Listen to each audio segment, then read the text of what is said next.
වේවැල් පහර විඳ ගුරු ළඟ දනගාපු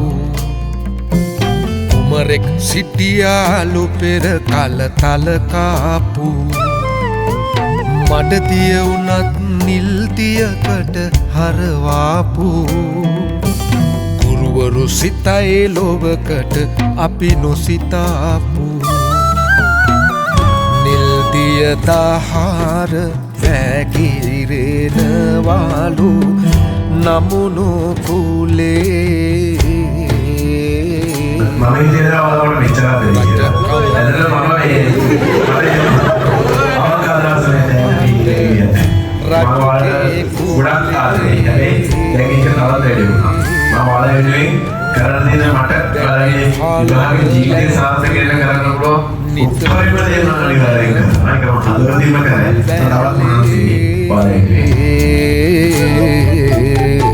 ශිල්පය දෙන්ට